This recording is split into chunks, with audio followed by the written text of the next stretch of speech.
بسم اللہ الرحمن الرحیم۔ شروع کرتا ہوں اللہ کے نام سے جو بڑا مہربان اور نہایت رحم کرنے والا ہے۔ عن جابر بن عبداللہ الانصاری رضی اللہ تعالی عنہ،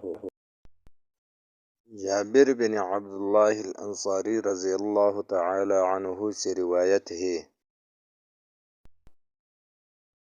قال وهو يحدث عن فترة الوحی، آپ صلی اللہ علیہ وسلم نے وحی کے رک جانے کے زمانے کے حالات بیان فرماتے ہوئے کہا،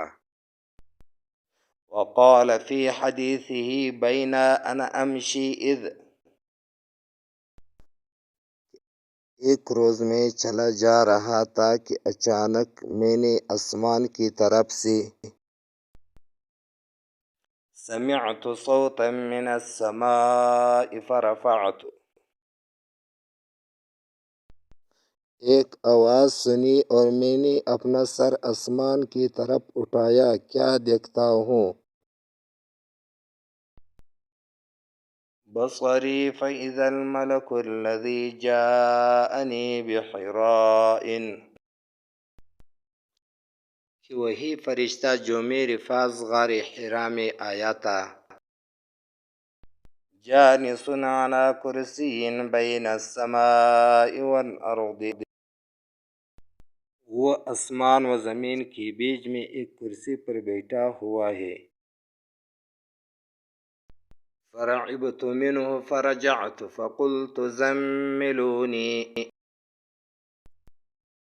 میں اس سے ڈر گیا اور گھر آنے پر میں نے پھر کمبل اوڑھنے کی خواہش ظاہر کی۔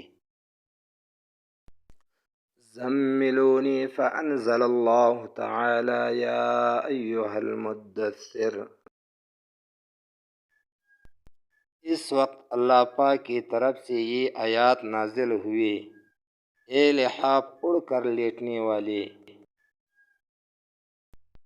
قم فانذر الی قولہ والرجز فہجر، اٹھ کھڑا ہو اور لوگوں کو عذاب الہی سے ڈراؤ،